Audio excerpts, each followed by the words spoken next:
everybody. Welcome on in to the Big Factor here on the Big Play Sports Network. It is a packed show today, guys. Literally packed. 4 of us in the studio on the show. We got Nick at home. The what do I call it? The birth of the Pentabox. Yeah. The debut of the Pentabox. I'm Ryan Tyler. He's Jack O'Rourke. He's Max Loeb. He's Pat McGuire. He's Nick Padone. Guys, this is electric. I am so happy it's Friday. I'm ready to talk some ball. But before I do that, I always ask before every show, how are we doing today, fellas? I'm ready to go through a wall right now. I mean, wow. What a great crew we have in here. 5 people ready to talk some ball. We got Joey and Tyler hanging out in case one of us goes down. I mean, we are fully loaded top to bottom. Great show sheet. We got the Browns, Caleb Williams, Rafael Furcal's chucking missiles, apparently. Yeah. I mean, we haven't seen that since 2016. So, yeah, big show today, guys. Max Loeb, co-host of Honor the Land, new show here on Big Play. First of all, Max, how's it going? How has it been being a part of Big Play? And welcome back onto the Big Factor. I think you're our most common reoccurring guest. I like that. That's good. I'm glad I'm the most common. No, it's been awesome. Honor Land's been great. Pat's been there for every episode. It's been really good. It's been a lot of fun. We just had Shelby Harris on yesterday, so if you guys want to check that out, check it out.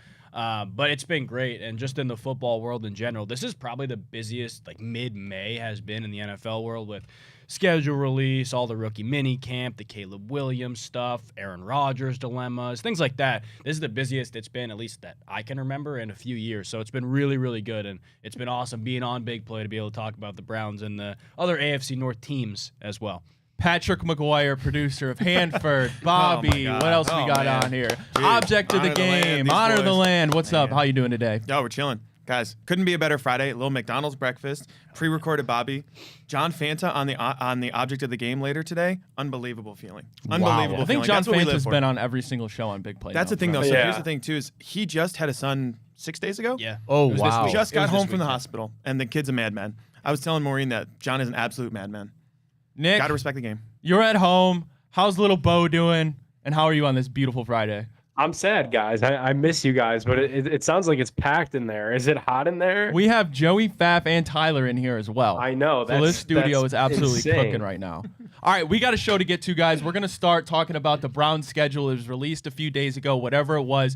We gave our instant reaction a couple days ago on the show. Max, I want to start with you. Obviously, you covered this all on Honor the Land. You mentioned you had Shelby Harrison. I'll put up the schedule right now for everybody. A gauntlet, I think, is the way to describe it, especially the first half of it. Before you get to that bye, Week 9, your instant thoughts, instant reactions to this Browns schedule, 2025-26. My immediate thought, and it was kind of marinating with the whole London thing and getting a team that was already overseas a week before, was that the Browns were kind of at a disadvantage over there. Now, talking to Shelby Harris yesterday, he made a really good point about the lack of recovery facilities and resources over there. So being over in London for an extra week may not be as big of an advantage for a team like the Vikings, who were over there in Ireland the week before. But at the same time, the Browns have to do that, adjust the time zone, come back, go on the road to Pittsburgh. I know it's a 2-hour drive, but on the road to Pittsburgh, play at Acrisure, and you get the Steelers off their bye week. I guess, frustrated. That was an annoying part of this. The Browns schedule is really hard, but the first 8 weeks, it seems like all the really good teams are sandwiched in there. It provides a really logical path for the Browns to stink at the beginning of the year and really think about making a quarterback change, especially if they can't top 2-3 wins in those first 8 games because of the Week 9 bye week. I think it's a real possibility. It's a very easy thing to look at and say, if they stink here, we can pivot halfway through the season, but it's so much easier said than done, because if they're sitting at 500 after playing really good teams, they may not want to make that switch. They may believe in what they have. Yeah, looking at this schedule, guys, is this the most brutal 3-week stretch for the Browns to start a season in recent memory? Joe Burrow and the Bengals, Lamar Jackson, and then Jordan Love and Green Bay. You're in Baltimore, and then Week 4, you're on the road against the Detroit Lions in Ford Field. I don't remember a recent stretch to begin a season for the Browns that has been this brutal. No, this is really tough. I mean, you're looking at 0-4. Before that London trip, that's not good. Pat, I haven't got an opportunity to talk to you yet. Your thoughts on this schedule? Yeah, I mean, it's brutal, because then you look at, like you're talking about, there's just kind of a murderer's row at the beginning part of it. Like, yeah, you might get a shootout, I guess, if you're lucky in Week 1 here at home, because the vibes are high at Brown Stadium. But I don't see a chance where we're beating the Ravens Week 2. Packers, not a chance. Lions Week 4. I don't love it. London, maybe you've got a chance just because of like the change of scenery, that type of thing. But Max, we were talking about it on the show, Honor the Land, like the treatment facilities over there in London. Guys, I'm looking at the Tottenham roster. They don't have a player above 200 pounds. So it's going to be a little bit different over there. I know that they do things backwards a little bit, but getting as much treatment as you can in Berea before you go to London, I don't really love it because the Vikings are in Dublin in week 4 playing the Steelers. They're going to have an AFC North opponent. So already it's just, we could be coming back week 6 would be the earliest. I'd be like, okay, we got a chance playing Pittsburgh. I believe that one's on the road, right? Yeah. Because then you got to travel to Pittsburgh following London, which is brutal. But I don't love it, guys. All right, I'll open the floor to this one, talking about potential quarterback changes. I assume you're going to start the season. If it's Joe Flacco, if it's Kenny Pickett, one of them gets traded. I'm assuming the other one will start. Looking at the schedule, guys, when do we see if the Browns are 0-4? Do you go make that switch in London to a rookie quarterback? Do you wait? But then you're at week 6 in Pittsburgh. That's not much better place to start a rookie. Then you're home against the Dolphins. Or do you completely wait till after the bye in week 10 against the Jets team on the road to start a rookie quarterback? I think it very much depends on how you feel about the quarterback, how the progression is going through training camp and the preseason, and honestly the regular season, because practice reps matter. We don't even know which rookie quarterback it's going to be, really, probably until the end of preseason. Those in-game preseason reps matter a lot. Training camp matters a lot. We don't know which rookie quarterback it's going to be. It's all going to be about the confidence level you have of throwing a quarterback to the Wolves. I don't think the opponent matters as much. Maybe London plays a factor, but I also find it really hard to believe the Browns would pivot to a rookie quarterback after 4 weeks. So I don't think that's really when it happens. If you want a full 2 weeks to ease a quarterback in, per se, I think after the bye week makes a lot of sense. You're playing the Jets, who are a good defensive team, but pales in comparison to some of the other opponents they have. But before I forget, I do want to say one thing about the first 4 weeks. Both week 3 and week 4, the Browns are getting the Packers and Lions on short weeks. The Packers play Washington Monday Night Football, I believe. They're getting the Packers Thursday night after week 2, so a longer week. The Packers get a mini bye going into play the Browns, but the other side, the Lions are coming off the Monday Night Football game, I believe against the Baltimore Ravens in week 3. So they'll get the Lions on a short week, but the Packers on a mini bye. I mean, the Packers are a good team. But yeah, back to the quarterback discussion. I'm really interested to see the confidence level in whichever rookie it is, because we don't even know which rookie it would be. All right, before we go to our first break, 0 primetime games for the Cleveland Browns this season. I believe 1 of 3 teams. We kind of talked about it on, I believe it was Tuesday, Wednesday show, whichever it was. I actually am a fan of that. I love my 1 o'clock games, the occasional 4:25. I don't need the national world watching the Browns. I don't need to wake up in the morning and then be the talk of the town, even though they will be, because Shedeur Sanders, you welcomed that when you drafted him. Your guys' thoughts, no primetime games. I'm not shocked, Max, Pat. I said this to Jack and Nick. I think if you would have drafted Shedeur straight up at number 2, you probably would have got slotted for a primetime game because they would have known the Browns felt pressure to start Shedeur earlier than later. I'll open the table. Your guys' thoughts. 0 primetime games for the Cleveland Browns after I believe it was 4 last season. I know a lot of them got flexed, but a big change from last year to this year. Yeah, I think you're spot on, honestly, too, because I think the roster composition had a lot to do with it because you had Jameis Winston going into Monday Night Football, and I know it was preordained that way, but didn't it add just a little bit more excitement having the opportunity to have Jameis Winston on Monday Night Football against the Broncos?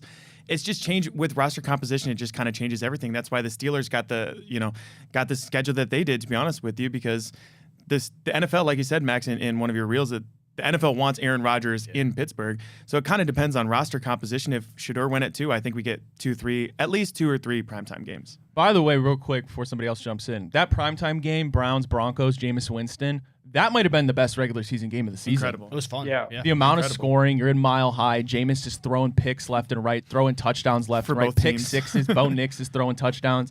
I thought that was one of the best games of the regular season. Yeah, absolutely. I don't know, guys. Maybe I'm a little bit different, but I'm a night owl. I love the night games. I think whether it's baseball, football, any sport, if you can put it outside, if it's under the lights, it's way cooler instantly. Like, I think, in a way, my favorite Browns memory, partially because it was at night, was the Joe Flacco whiteout game against the Jets at home. Like, that was just such a cool night. Even you think too, Jack, like other cool Browns memories, like Baker. Thursday Night Football, Baker Yep. Mayfield, kind of snapping the losing streak and the victory fridges unlock. Right. I'm with you. I would use the word disrespectful. Like I understand that they only won 3 games last year. But you look at, primetime games and marketable stars, like, come on, give us one at least later in the season, like when Shedeur Sanders could be playing. You still have Myles Garrett. You still have Jerry Jeudy. Like, there are stars on this team. I get that it's probably going to be a bad team because it's a roster that just doesn't make a whole lot of sense. But when you look at primetime, it's all about marketing the superstars, and it's not like the Browns have 0. The NFL isn't hip yet to this Cedric Tillman breakout season that's about to happen before our eyes. Ryan, Need it. I'm very sad to admit that all it takes is one TikTok edit to just change my view on someone all the way. But in the last 24 hours, I have had such a change of heart and mind on Cedric Tillman. Absolutely, guys. I mean, vertical threat, whatever you need him to be, I am convinced now. And Max, you talk about him all the time. I know you're a bigger Cedric Tillman guy, but you think it could be a breakout year now? There's going to be a little bit more, a couple more reps. Elijah Moore gone. I think if there's going to be a breakout year, it has to be this year. But I'm honestly, He's running out of chance. that for sure. But I'm honestly more fascinated about Deontay Johnson. I'll be real with you. Like, that is a guy who I think, like, if teams look at the Browns receiver room and say, we can bracket Jerry Jeudy, or our number one is better than Jerry Jeudy, and we just want to play man across the board, Deontay Johnson is the guy who's going to take advantage of the third corner or the safety rolling down to play on him. Like, I look at that guy as the difference maker in the Browns pass attack when you're going to get a team that's going to play heavy man. And when you look at the early part of the schedule, like, the Ravens are going to do it. The Bengals occasionally will do it. The Lions do it a ton. The Steelers will do it. Vikings won't, but teams like that will just say, all right, we're better than you in the secondary. We're going to line up and play man. Who's going to be better than our second guy if we take Jerry Jeudy out of the equation? I don't know if I love, honestly, guys, the Deontay Johnson signing as much as you guys do on Honor the Lamb. I don't either. I don't really love it because best case scenario, in my opinion, I know Deontay had a really good career with the Steelers, but the past year and a half, I guess you could say, leaves a lot to be desired. I guess what you're kind of looking for is kind of the first half of the season Adam Thielen from a couple of years ago in Carolina, wherever that was, where he shows out for 8 games on the trade block, maybe get rid of him to a contender. That's kind of the top end of what the Browns are looking for, because Deontay Johnson, I don't think he's going to be in week 12 really trying to grind the routes that we need him to run for Shedeur Sanders or whoever it is. But I mean, honestly, I'll welcome anybody into this wide receiver room. It's that barren. Yeah. There's no, there's just, the fact is there's no real risk. Unless you're worried, okay, is he going to get in the way of a Cedric Tillman breakout season, something like that? Can he keep it in between the ears? Like, Deontay Johnson isn't old. Pro Bowler 2021, I know that was 4 years ago. But like, Max, you alluded to, if they play man across the board, like Deontay Johnson, if there's one thing, he will get open. Yeah. One-on-one. Sure. Like, you have one of the highest separation routes, a real, like, they call them man beaters. Yeah. Pause.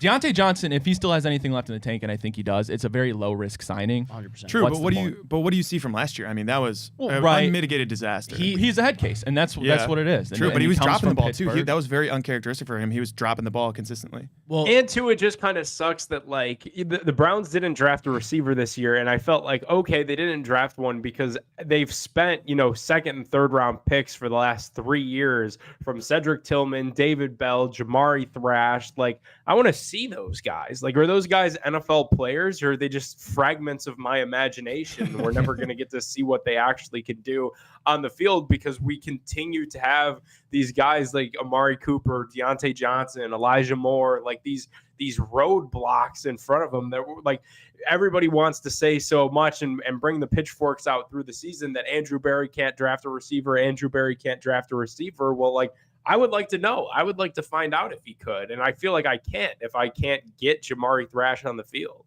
All right, we got to take a break. When we get back, 4.5 wins is what the line is for the Browns this season. We'll see where we stand as a show on that and talk more rookie quarterbacks when we get back on the Big Factor.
everybody? Welcome back on into the Big Factor here on the Big Play Sports Network, the debut of the Pentabox Packed Show. Ryan Tyler, Jack O'Rourke, Max Lowe, Pat McGuire, Nick Padone. Got to tell you about our great friends over at Fairway Ford. Fairway Ford is the biggest Ford truck dealership in the entire state of Ohio. They have the lowest pricing and same hometown level of service. You can see right up there employee pricing for everybody. You pay less than what they pay. Pre-tariff pricing on all Fords, over 500 in stock on their lot today. So your dream vehicle could be in Canfield right now. Don't let that short drive prevent you from saving thousands of dollars on your new ride. Fairway Ford, the largest inventory of new Ford trucks, the lowest pricing and same hometown level of service. Visit fairwayfordohio.com or scan that QR code again. That's fairwayfordohio.com. 4.5 is the number that Vegas has set for the Browns, their win total. I'll start with you, Max. 4.5, it's not a big number, but it exceeds what the Browns did last year. A lot of changes on this Browns roster, mainly at the quarterback position. 4.5 wins. Are you going over or under? I'm going over, to be honest with you. I don't think it's wildly much higher than 4.5, but like I think you can beat Pittsburgh once. I don't think Pittsburgh is the world beater that we thought they were or would have been walking into this offseason. I think a potential offense, we don't know if they're going to get Aaron Rodgers, but a potential offense of Aaron Rodgers, DK Metcalf, and George Pickens was a lot scarier than what they have now with their Mason Rudolph, Will Howard, DK Metcalf, but what, Calvin Austin as your two? Like, Roman Wilson season, Nick, right? Man, remember how devastated I was when the Browns didn't draft him? I like Roman Wilson too. I'm not gonna lie, but like I think you can win week 1 at home, minimal tape against the Bengals. The Browns are rolling a bunch of new stuff out. Truthfully, the Bengals really aren't, and Trey Hendrickson maybe holding out week 1. That's a big factor in this. Roll credits. Yeah. Truthfully, I don't really see any other wins until the middle of October, but at home against Miami, even though it's a better draw for Miami that they come to Cleveland in October instead of December, I still think they could win that game. I think you can beat the Jets off of 2 weeks of preparation. I think you can go to Vegas and beat Vegas. I know Vegas is a better team than a lot of people give them credit for, and they're doing all these great things in the offseason. I still think the Browns can win that game.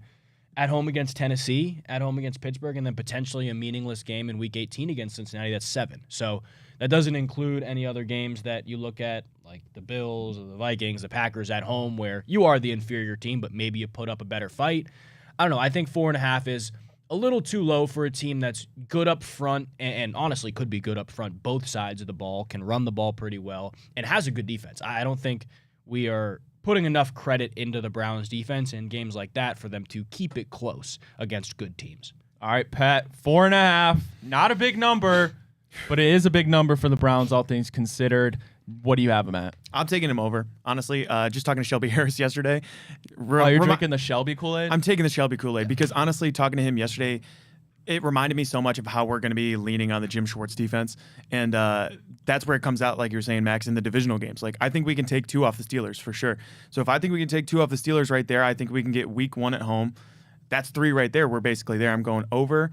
Raiders, pretty easy win. Should be a Titans easy win. I mean, the Bears, who knows what they are.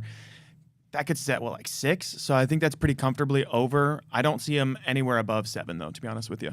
All right, Nick, I'm going to you. 4.5 wins, over or under for our Cleveland Browns? I'm so split on this, guys. Like, I really think it's either going to be, Vegas knows exactly what they're doing with this line. I think it's either going to be 4 wins or it's going to be 5 wins. So that's why they made it 4.5. I'm going to go with the under. I would love to go with the over.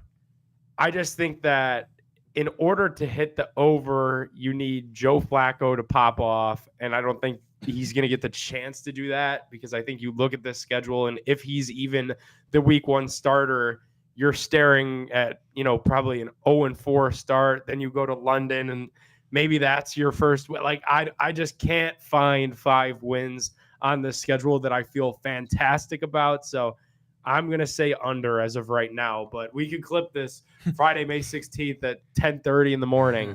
It's either going to be 4 wins or 5 wins for the Browns. Jack, I'm coming to you. Bobby Boucher. Bobby Boucher says the Cleveland Browns are not going to win 5 football games this year. No, it's gonna be the under for the Browns for sure, guys. I don't know. It's just Deshaun's still on the roster for all that money. There's no cap space. We just got these guys in. We didn't have first-round picks for like 5 years. The schedule's hard. Let's be real. We're not winning any of the first 6 games. We might beat the Dolphins. We're not beating the Patriots. Back half, I mean, maybe the Ravens if Kevin isn't drunk and runs the ball in the second half. I think we would. It's 3 games. Yeah, no. Under. I'm going to go over. So wait, Max, you said over? Yes. Pat, you I said got over. over. And Nick and Jack said under. So I guess as a show, since I'm saying over, we're technically over. Oh, we got Joey and Tyler. Up or down? Up or down? Give me an up or down. 5.5, fellas. 5.5. 4.5. 4.5. Oh man, We got an over. Joey's both up. Wow. All right, we're Wow. over. Wow. We're Like drinking it. the Browns Kool-Aid. Not a big target to get. Man. My question to you guys is, this is interesting because I imagine the Browns at the very least, and let me know if you guys agree with this, we're going to see 3 starting quarterbacks this season at the very least. I think so. I think that's the case. Now, you might say, well, how do teams win when they continue to have a quarterback carousel? Well, I could flip it on its head and say you get 2 wins with Flacco maybe before you turn it over. Dylan Gabriel comes in, maybe gets the first shot.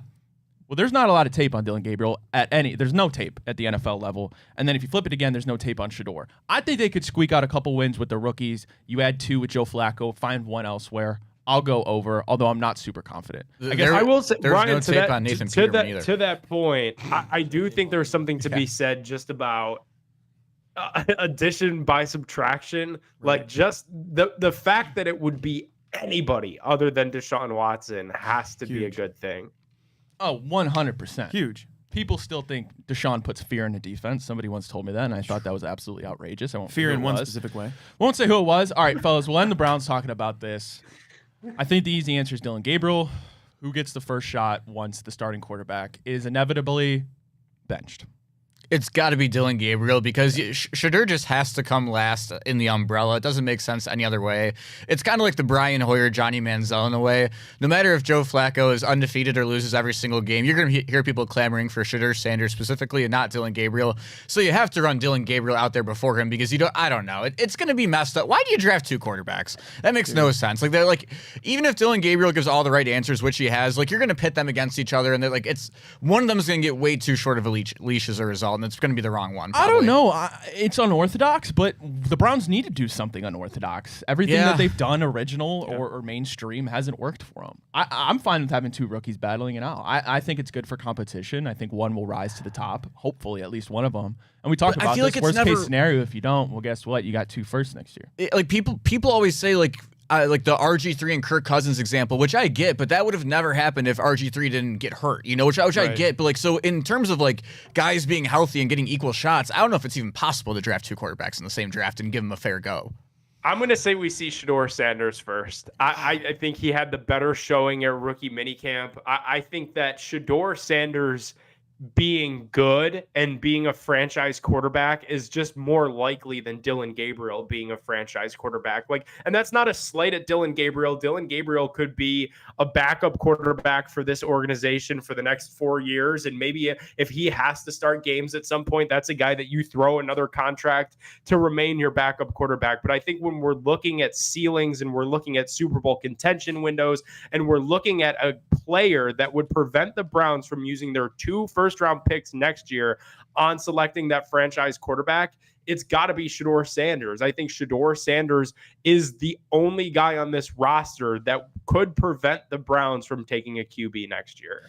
Yeah, that's true. And honestly, too, guys, the only thing is like we all have some of us have the over, some of us have the under on the Browns, but the one that we all need is the under 6.5 on the Jaguars wins for you're looking at the ESPN schedule because it kind of doesn't matter what quarterbacks you're going to play if the Jaguars are over 6.5 wins, whatever they are, because then you're looking at you got 2 picks for the Browns in the teens maybe, and then you're kind of looking like, is it the Penn State quarterback from Medina? I mean, the hard part is like I think it's going to be Dylan Gabriel on the season, but in the end, is it really going to matter for the Browns? That's the hard part.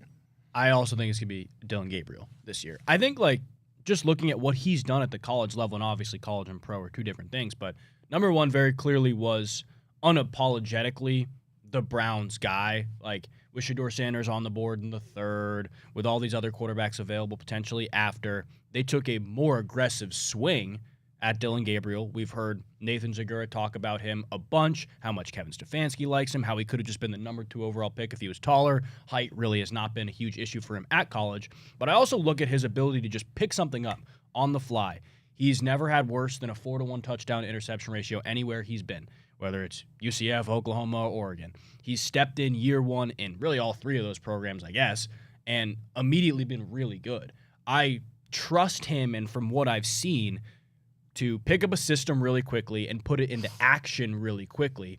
And it's not to say that Shedeur Sanders can't do the same thing, right? He was at Jackson State and then Colorado. It's not to say that that can't happen for Shedeur Sanders, but the proof, what we've seen in the draft, what we've seen at the collegiate level, has shown Dylan Gabriel can pick something up like that. He was a Heisman finalist last year for a reason. He's a talented football player. And the fact that the Browns took him before Shedeur Sanders should tell the coaching staff, we like this guy. This is our guy. However, there's always, the cloud from above we saw it with Deshaun Watson.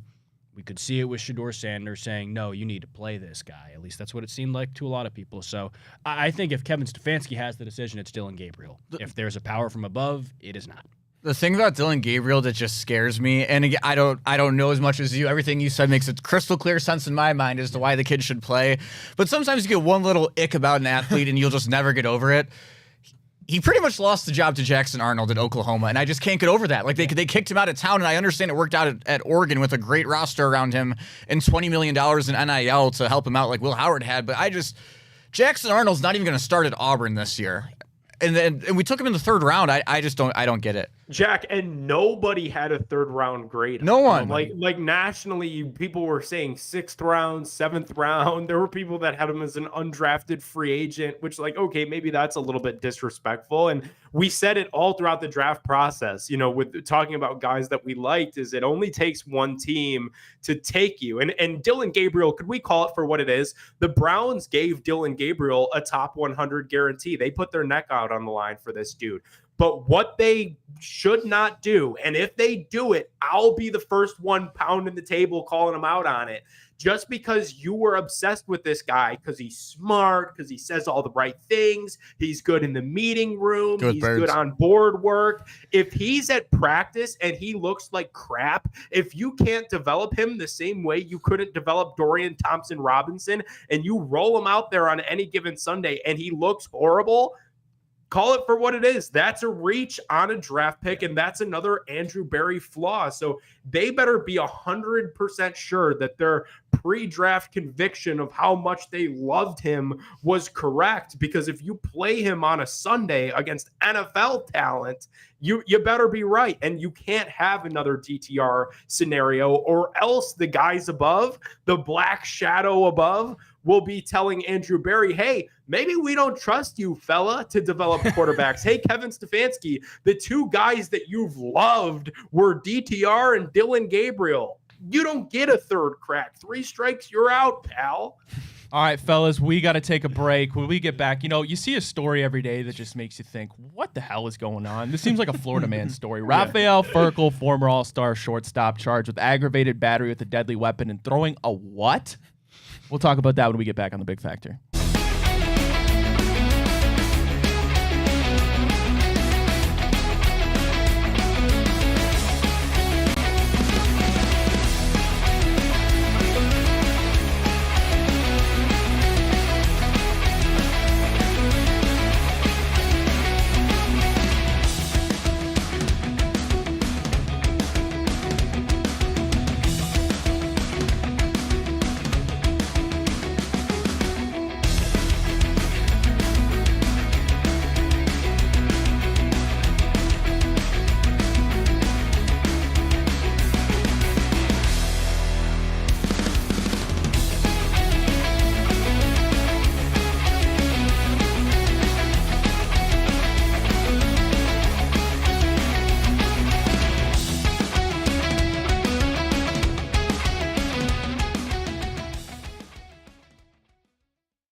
Hey, everybody, welcome back into the Big Factor here on the Big Play Sports Network. It's a beautiful Friday. I'm Ryan Tyler. He's Jack O'Rourke. He's Max Loeb. He's Pat McGuire. He's Nick Padone. And I got to tell you about our friends over at Garage Beer. Garage Beer comes in just 2 flavors. You can see right above me, Classic Light Lager as well as Classic Lime. It's just beer-flavored beer, guys. No frills, no bitterness, none of that IPA taste. Beer-flavored beer. Scan that QR code to find local retailers who sell garage beer near you, or go visit their website at drinkgaragebeer.com. Again, that's drinkgaragebeer.com. Well, I told you before the break, you see a story every day that just makes you scratch your head and think about it. Seems like a Florida man story if you're familiar with that lore.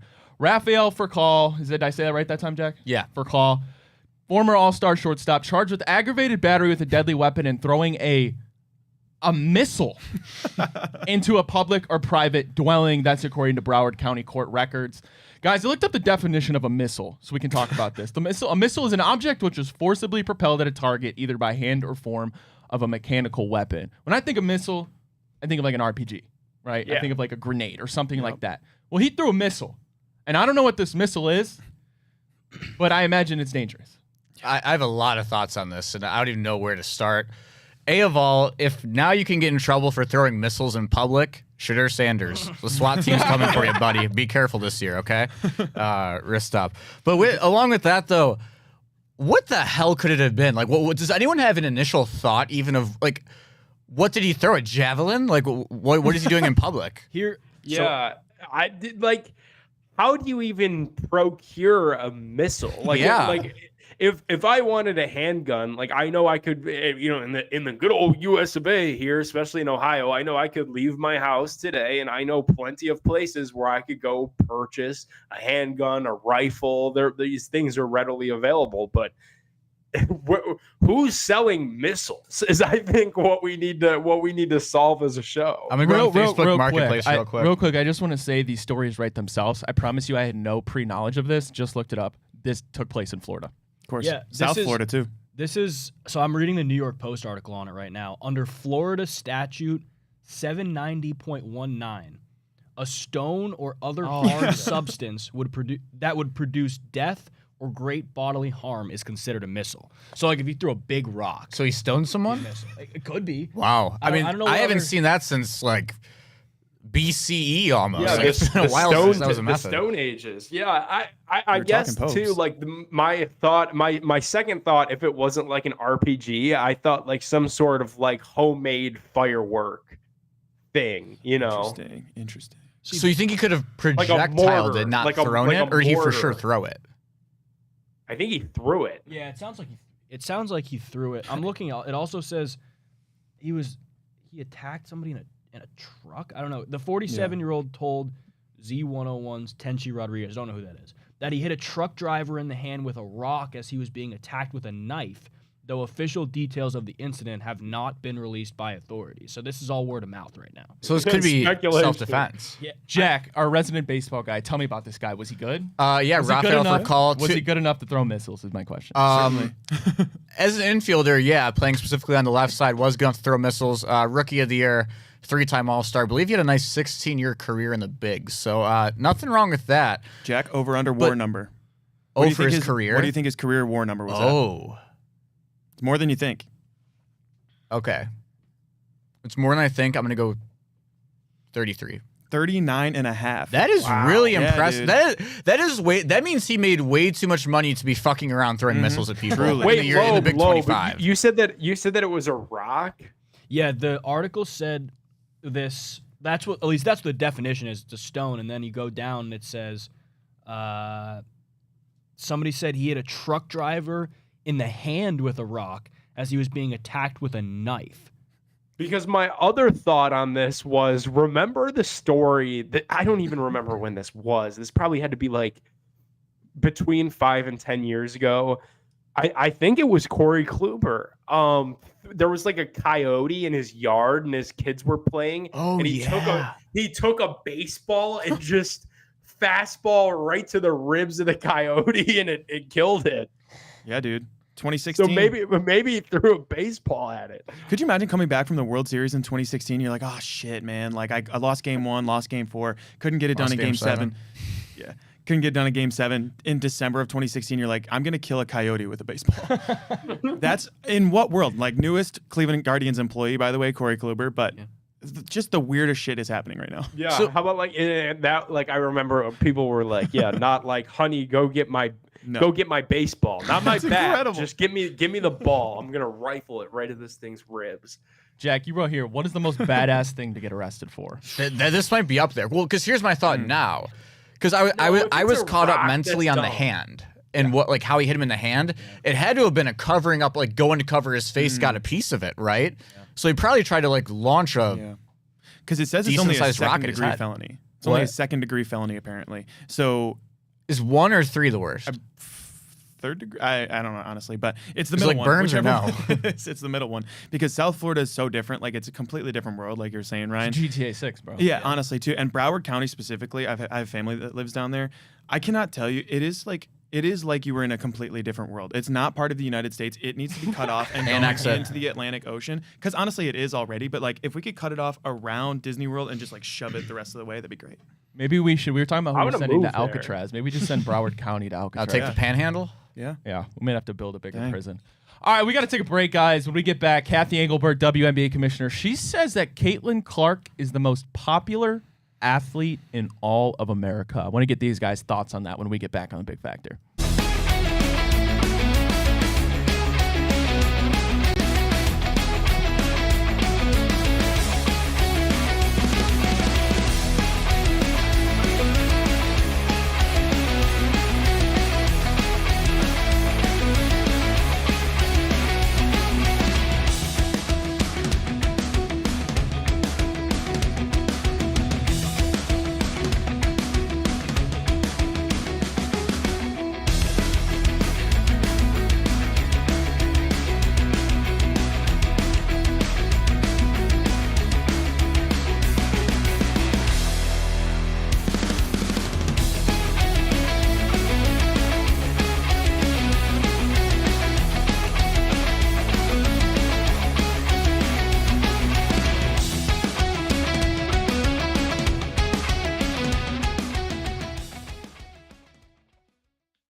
Hey, everybody, welcome back into the Big Factory on the Big Play Sports Network. Ryan Tyler, Jack O'Rourke, Max Lowe, Pat McGuire, Nick Padone, Kathy Engelbert, WNBA commissioner, hopped on the Bill Simmons podcast. She said that Caitlin Clark is the most popular athlete in America. Now, there's no denying Caitlin Clark in the past couple of years has taken the world by storm. Easily the most popular WNBA player. Maybe perhaps the most popular female athlete of at least the last couple of years, no doubt. But the most popular athlete in America, that's up for debate. Jack, your thoughts? Caitlin Clark is my GOAT. Don't get me wrong, but I think I this thought is you were an definitely Angel false. Reese guy. So I went back and forth at the time of press when we found out about the Rockers expansion. I think I had the free agencies. I think Caitlin Clark is an extra year on her thing because she was like higher than Angel Reese.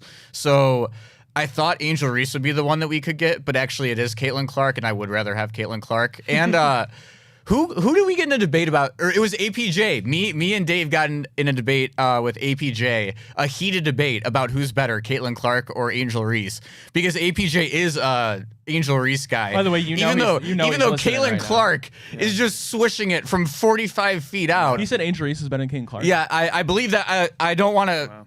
Wow. He's listening. Incorrectly quote him. So. Yeah, so he will be able to update us. But or maybe just that she was like a really good player, and we just thought that Caitlin Clark was way better.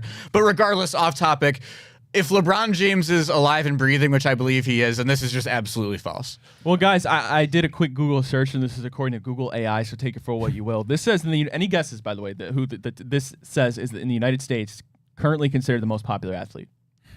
I mean, it has. I think Google AI is going to tell you a soccer player. To be honest with you. Yeah. Is it a According soccer to player? Lionel According Messi. to this, it's Lionel Messi. Yeah.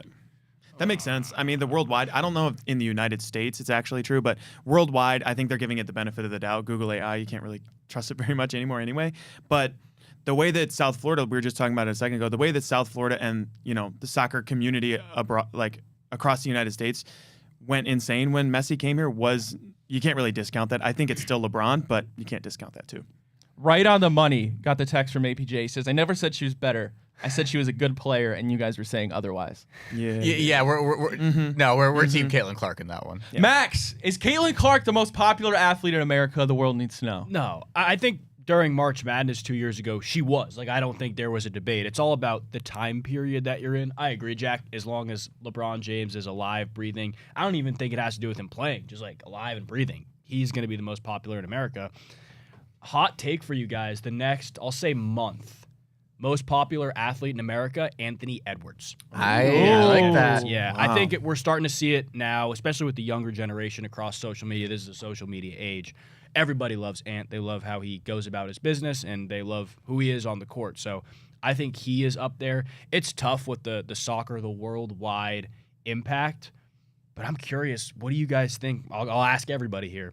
Most popular NFL athlete in America. Is it? I don't know if Is it's it Mahomes. Is Gotta it be Mahomes. still I don't Brady? know. That's why I asked Zach. Yeah.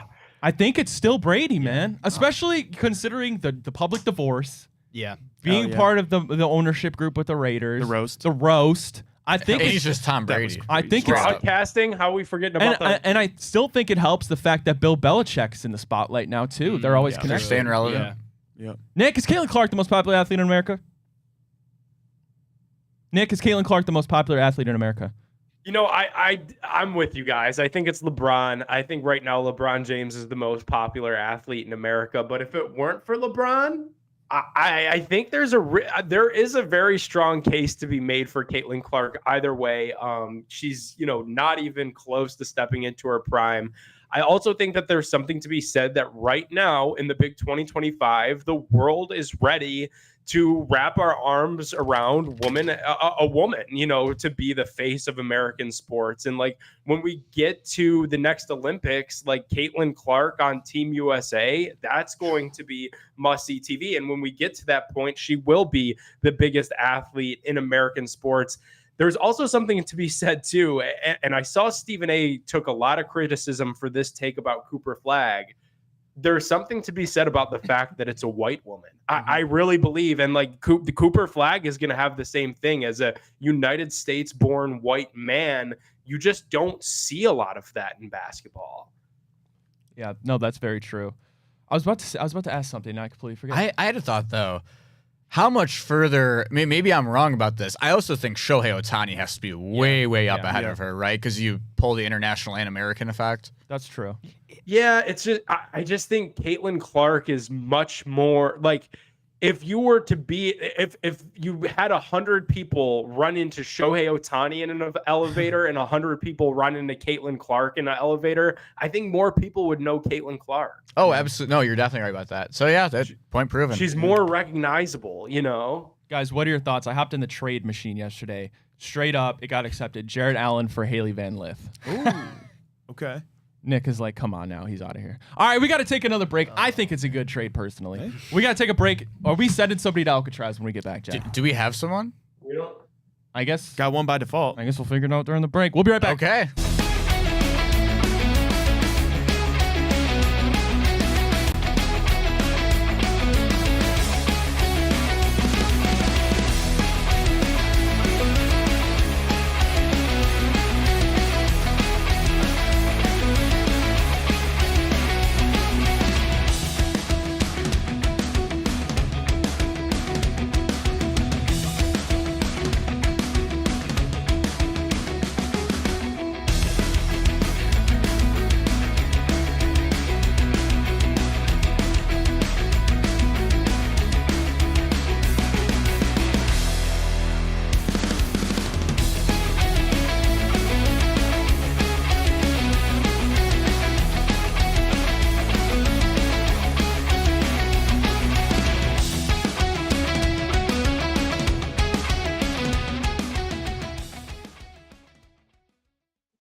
Hey, everybody. Welcome back to The Big Factor and the Big Play Sports Network. Wrapping it up. Ryan, Tyler, Jack O'Rourke, Max Lowe, Pat McGuire, Nick Padone. We decided not to send anybody to Alcatraz today. We need to be careful Feeling sending nice. people to Alcatraz. We can't just willy-nilly send people to the Rock, Yeah, no, there wasn't one today. You gotta pick your spots. Don't want to force anything. All right, we're going to wrap up talking some basketball. Nuggets force a pivotal Game 7. They beat the Thunder 119-107.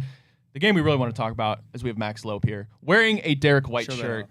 They beat the Knicks Force a game 6 without Jason Tatum. The game tonight, game My 6, goats. tips off 8 o'clock. Knicks open up as a 2.5-point favorite. Max, can they get it done without Jason Tatum? Yeah, I think there's no hesitation in the mind of any Celtics fan when you watch, quote, Missoula ball, what that is.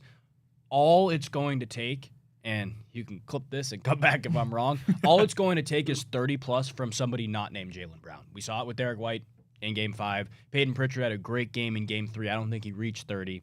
But all it takes is the secondary scorer now with Jason Tatum out to score 30-plus. And Derek White's going to take his threes. Peyton Pritchard's going to take his threes. The reality with the Celtics is they shoot so many threes that if they are even remotely hot, you have to score 110 points to keep up with them.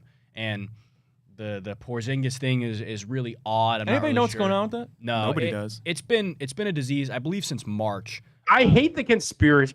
I don't even want to say what the conspiracy that I've seen on Yeah. NBA I know what Twitter you're is, talking but I know what you're talking about. I hate it, and it's like so unfair. And even if that was true, like that's nothing to make fun of. Like I feel so bad about that, and like every time I see that, it kind of makes me a little bit mad. Yeah, the whole it's insane. And like Celtics fans, Kristaps Porzingis is probably the most beloved Boston Celtic on the roster, to be honest with you, at least by the fans in the building. But now people are starting to turn on him, and I don't know if it's right. It's very clearly something he can't control. He obviously wants to be out there. We saw him rush back from an injury last year in the finals. Like, he wants to be out there. He just can't. The quote that stuck out to me after the game 5, was Joe Mazzulla literally saying he couldn't breathe. Kristaps Porzingis couldn't breathe. That's why he played, I think, 8 minutes or 9 minutes in game 5. So the reality is the Celtics are going to shoot so many threes. If they're cold, they're going to lose. If they're hitting their threes, they're going to win. That's how it goes with this team. That's the style of basketball they play, and I cannot stand anybody critiquing that style after they literally won a championship doing it last year. I can't stand for that. Live by the 3, die by the 3. Live by the sword, die by the sword. I think they can get it done in game 6. Oh, almost made it without. There it the- is. There it is. Who do you think, real quick though, who do you think is going to come off the bench or for the Celtics and go, if you don't believe, don't get off the bus? Who do you think that is for the Celtics or the Who Knicks would right now? say It's that? gotta be And Sam- who, it's gotta No, be Pat, Sam because they're Hauser not a for going team. off but the then bench. who shows up and Cornball. goes 0 for 9? That's the thing. I don't think anybody would say that. That's the thing, right? I don't think anybody would You say didn't that. have to do that motivation before the game because they understand the magnitude of the moment and they're not going to go 0 for 9 off the bench. All right, let's wrap up this bad boy. There's 6 teams left in the NBA as we talk today. The Pacers, the Knicks, the Celtics, the Thunder, the Nuggets, and the Timberwolves. Our Cavs are out of it. Max, I know you're going to say the Celtics. Who do we want to see win the NBA Finals? Well, I Thunder want for to me, man. see the Celtics win, but I don't know if they will. Who, if we could pick, who do we want to win? Can I give you a hot take on this? Sure. As a baseball fan, actually. I think in 2016, you can kind of attest to how the Cavs getting hot sparked that 12-game win streak for the Tribe in the middle of the year. Tribe picked it up, made it all the way out to the playoffs, World Series. Minnesota's been playing really good baseball the last month. I don't want to know what a little bit of energy would do to put that baseball team up a little bit in the AL Central. I know the Guards have them upcoming this week, so we don't want any of that air. So I'm gonna go. You know what? Lose to the champs. Give me the Indiana Pacers. There's nothing. There's. Ew. Dude, there's fuck all to do in Indiana. They can have one thing. Ew. Wow. Nick? What? I like to. I'd rather lose to the champs than like the Celtics. after that. Yeah, that was fucking disgusting. Nick, go I on. mean, there's something to be said, I guess. Like the one thing that at least like you could say as a Cavs fan, like last year you lost to Boston, they won the championship. This year you lose to Indiana, they win the championship. Like Fuck it that. makes you feel a little bit better about how things ended. I don't think the Pacers are good enough to get by either Boston or New York, whoever comes out of that series in the conference finals. Who I want to see win. Fire up that Joe Biden Minnesota meme. I would love to see Anthony Edwards get it done and truly take the torch as the face of the league. I think the league is ready for it. Like Max said, it's a new generation of stars, and Anthony Edwards has that written all over him. The one thing missing really is a NBA championship and a finals MVP because he's got plenty of actual regular season MVPs in the waiting for him for years to come. So I'll go with the T-Wolves. I actually think the Pacers will make it out of the East, to be honest with you. Does anybody agree with that? Yeah, I think so too. I think like they ran into a hot team. That's the reality with the Cavs. Pacers are really good. I do want to pose a question to you guys though. I'm with you, Nick. If the Celtics can't win it, I'm all for Minnesota winning it. Yep. If the Timberwolves win the finals, but Julius Randle, who's playing great basketball, Yeah. wins Finals MVP. Is Anthony Edwards the face of the league? I still think so. I mean, you go back, Jaylen Brown won. Obviously, Jason Tatum's still the MVP. KD won MVP when it was Steph Curry was there. I was about to say, Curry didn't win Finals MVP Iguodala. forever. Andre fucking Iguodala won a Finals MVP for holding LeBron to a slim 35 a game. So, like, I'm not sure that matters too much. I'd agree. I want Minnesota. It'll be cool. One of, this is assuming that the Knicks finish it off and the Thunder win. Either Shai, Tyrese, Jalen Brunson, or Anthony Edwards will get their first ring. I think that's good for the NBA. I'll go Minnesota as well. Pat, I think we just need your answer. Yeah, I think I'll go Minnesota too. It's pretty close between the Thunder and Minnesota for me, but the more that I watch the Thunder, the foul baiting from Shai Gilgeous-Alexander, I just can't do it.